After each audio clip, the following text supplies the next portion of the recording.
How RMI works, the process of setting up and accessing a remote object in Java remote method invocation.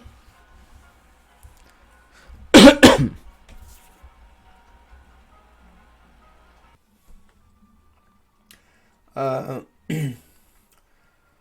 Now we are considering how Java RMI works.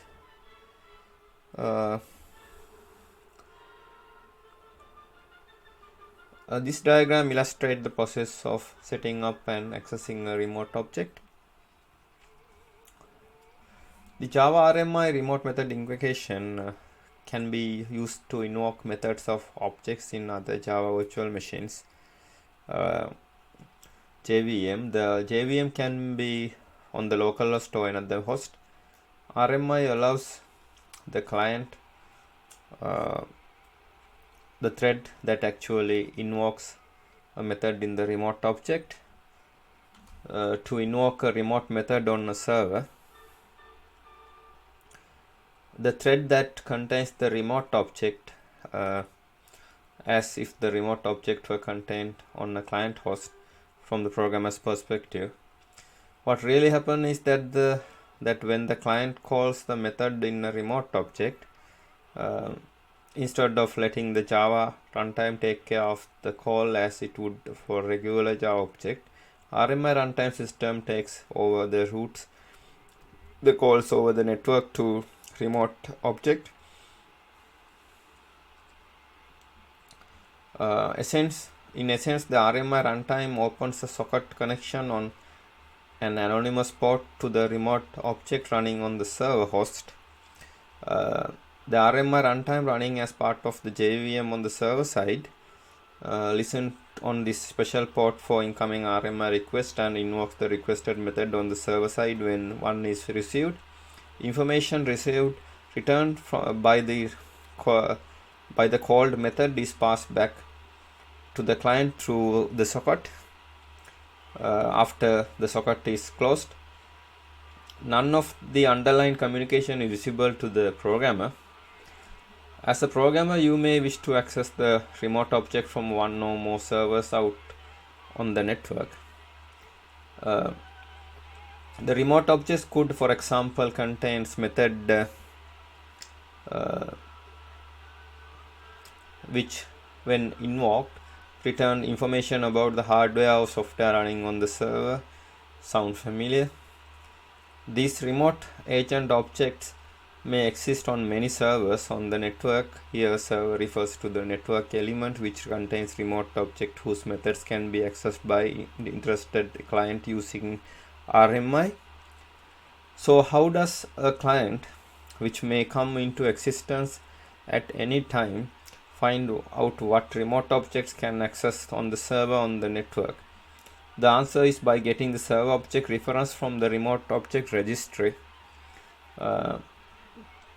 Remote objects registry run on a server where the remote object exists. It contains a list of references to all remote objects on that server that are accessible to clients through RMI. A client may query the remote object registry, here henceforth known as the registry, to obtain the reference to a remote object, and sets a local object reference to that remote object. For example, if the object obj was defined in the Java client program, the registry could be queried by specifying the URL of the remote object to find the reference to the object remote obj, and obj could be set up to point to remote obj. The calls to methods obj would be intercepted by the RMI runtime and redirected to remote obj on the server using socket communication as explained previously. Note that both obj and remote obj must be instances of the same class, or more specifically, obj must implement the interface of the class that remote obj is instantiated from more on this instantiated from. This explain how to access remote method from a client, but how does one set up method on a server so that they can be accessed remotely? Each remote object server hosts the computer must be running the registry. The registry may be running in the same JVM as remote object or in a separate JVM. The registry is an anonymous Java thread that responds to requests from other Java programs on the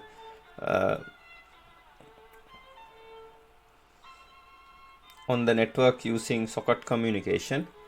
The registry listens to port 1099 by default for incoming requests.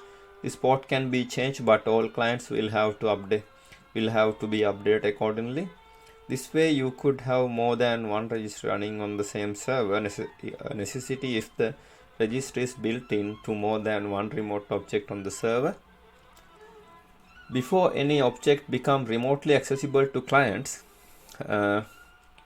they must be registered in the registry, a process called binding. Objects may only be bound to the registry on the same host. In this means that you will never need to have registry running on a client that is not making any of its object remotely accessible. If there are many servers on the network offering remote object, then there will be also many registries that the client may choose to remote object from. The registry need only be accessed first time that the remote object is defined on the client. To use the previous example, when obj is instantiated and make a point to remote obj, the act of making it point to remote obj involves the registry query. Subsequent method calls to obj are handled by RMI runtime on the client. So registry is only used for bootstrapping, that is setting up access to the remote object for the first time. Because there can be more than one registry running on a host,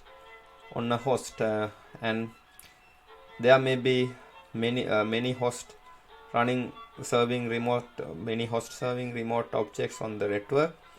There must be a mechanism for finding bound remote object for various registries. The local registry class contains static method that return a reference to a registry on the current host.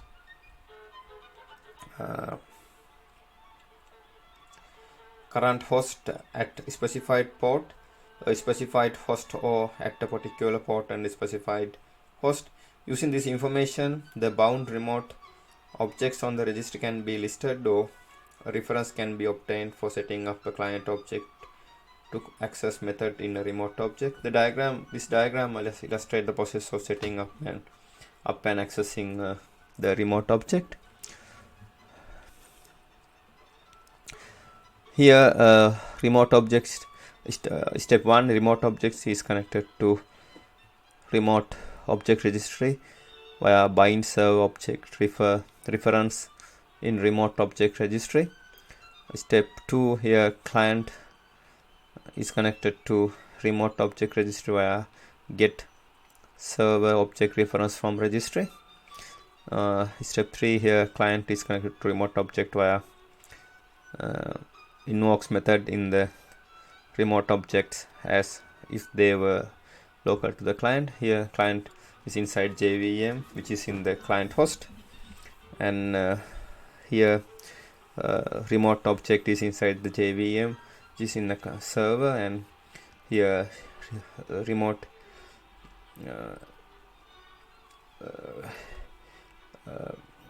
object registry is in a separate JVM in a server host. Now this is the end of my presentation. Thank you very much for watching it.